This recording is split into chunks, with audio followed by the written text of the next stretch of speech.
সকাল ঠিক 11টা। শহরের সবচেয়ে বড় 5 তারা হোটেলের দিকে ধীরে ধীরে এগিয়ে আসছিলেন এক বৃদ্ধ মানুষ। পরনে খুবই সাধারণ পোশাক, নাম তার মোহনলাল। হাতে একটি পুরনো ঝোলা, কিন্তু গেটের সামনে পৌঁছতেই নিরাপত্তারক্ষীর কপালে ভাঁজ পড়ে গেল। গার্ড সামনে এসে পথ আটকে বলল, বাবা, আপনি এখানে কেন এসেছেন, কি কাজ? মোহনলাল হালকা হাসি দিয়ে বললেন, বেটা, এখানে আমার বুকিং আছে, সেই বিষয়েই একটু খোঁজ নিতে এসেছি। গার্ড হেসে তার সহকর্মীকে বলল, আরে দেখো তো, বাবা বলছেন নাকি এখানে ওনার বুকিং আছে।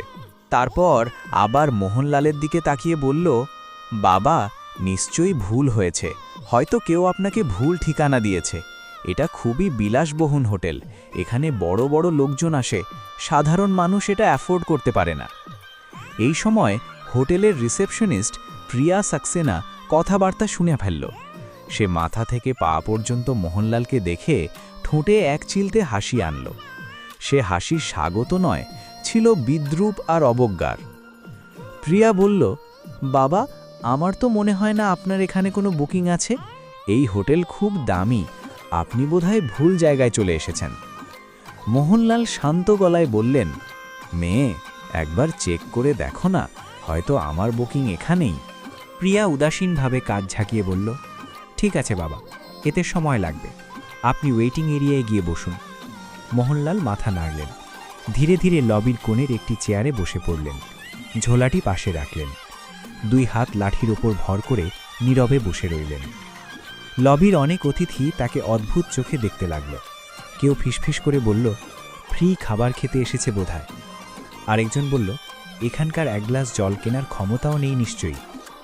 মোহনলাল সব শুনলেন, কিন্তু কিছু বললেন না। একটা ছোট বাচ্চা তার মাকে জিজ্ঞেস করল, মা, ওই দাদু এখানে কেন বসে আছেন? উনি তো হোটেলের লোকের মতো দেখাচ্ছেন না। মা দীর্ঘশ্বাস ফেলে বলল, বাবা, সবই ভাগ্যের খেলা, ভাগ্য খারাপ হলে সবাই অবহেলা করে। 1 ঘন্টা কেটে গেল, কেউ এলো না। অবশেষে মোহনলাল উঠে দাঁড়িয়ে বললেন, মেয়ে, যদি তুমি ব্যস্ত থাকো তাহলে ম্যানেজারকে ডাকো। অনিচ্ছা সত্ত্বেও প্রিয়া ম্যানেজার বিক্রম সিংকে ফোন করল। বিক্রম দূর থেকে মোহনলালকে দেখে হেসে বলল, ও গেস্ট নাকি এমনি এসেছে, আমার সময় নেই, বসে থাকতে দাও, নিজেই চলে যাবে। বেল বয় সুরাজ ভার্মা তখন দৃশ্যটা দেখছিল। সবার অবজ্ঞার মাঝেও তার চোখে সম্মান ছিল। সে এসে বলল, বাবা, আপনি অনেকক্ষণ ধরে বসে আছেন, কেউ সাহায্য করেনি? মোহনলাল হাসলেন, আমি শুধু ম্যানেজারের সঙ্গে কথা বলতে চাই। সুরজ চেষ্টা করল, কিন্তু বিক্রম তাকে অপমান করে তাড়িয়ে দিল। পরের দিন সকাল 10:30 হোটেলের দরজা দিয়ে আবার এলেন মোহনলাল, কিন্তু এবার একা নন, সঙ্গে স্যুট বুট পরা এক অফিসার, হাতে কালো ব্রিফকেস। মোহনলাল গম্ভীর গলায় বললেন, ম্যানেজারকে ডাকো। বিক্রম এসে অহংকার ভরে বলল, আবার এসেছেন?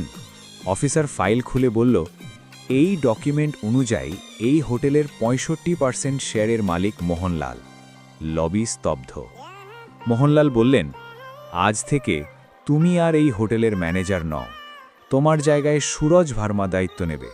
তারপর সুরজের কাঁধে হাত রেখে বললেন, তোমার কাছে টাকা ছিল না, কিন্তু মানুষত্ব ছিল, সেটাই আসল যোগ্যতা। প্রিয়ার দিকে তাকিয়ে বললেন, কাপড় দেখে কখনো মানুষ বিচার করবে না, সবাই সমান সম্মানের যোগ্য। শেষে সবাইকে উদ্দেশ্য করে বললেন, এই হোটেল শুধু ধনীদের জন্য নয়, এখানে ইনসানিয়াতই আসল পরিচয়। লবিতে জোরে হাততালি পড়ল। মোহনলাল বললেন, আসল ধন টাকা নয়, চিন্তায়, চিন্তা বড় হলে মানুষও বড় হয়। এই বলে তিনি বেরিয়ে গেলেন। সেই দিনের পর হোটেল বদলে গেল। মানুষ বলতো, মোহনলাল শুধু হোটেল বানাননি, মানুষত্বের ভিত্তিও গড়ে দিয়েছেন। বন্ধুরা, আমাদের এই গল্পটি যদি আপনার ভালো লেগে থাকে তাহলে একটা লাইক এবং সাবস্ক্রাইব করে বেল আইকনটি বাজিয়ে পাশে থাকবেন। ধন্যবাদ।